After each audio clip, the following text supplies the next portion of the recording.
Pemprov Sumsel tengah mengkaji permohonan dari 4 perusahaan batubara di Bosi Pajuasin yang berencana melakukan crossing dan melintas di jalan umum. Kajian ini dilakukan guna memastikan aspek keselamatan serta dampak terhadap masyarakat tetap menjadi prioritas.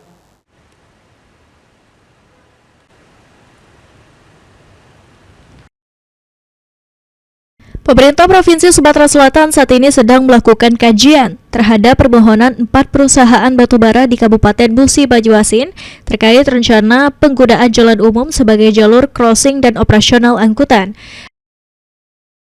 Asisten 1 Setda Sumsel, Apriyadi menjelaskan, ada 4 perusahaan di Bosi Pajuasin yang belum memiliki izin saat ini telah mengajukan izin crossing dan melintas di jalan umum.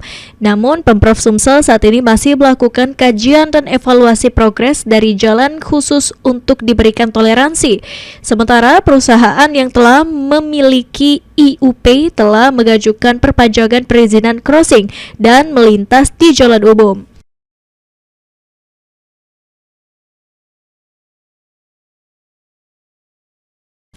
Menurutnya, pemberian izin tergantung dari sejauh mana progres pembangunan jalan khusus untuk batubara, yang jika tidak sesuai, maka tidak akan diberikan toleransi.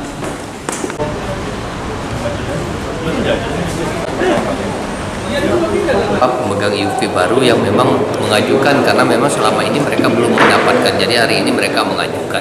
Nah, kita sedang melakukan proses penilaian terhadap keseriusan mereka. Kan intinya begini, pemerintah provinsi akan memberikan toleransi manakala dia punya aksi artinya aksi membangun jalan khusus.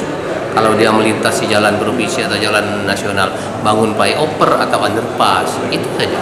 Kalau enggak, ya kita mohon maaf tidak akan kita kasih. Langkah ini dilakukan sebagai bentuk kehati-hatian pemerintah dalam menjaga keseimbangan antara kepentingan investasi dan keselamatan masyarakat.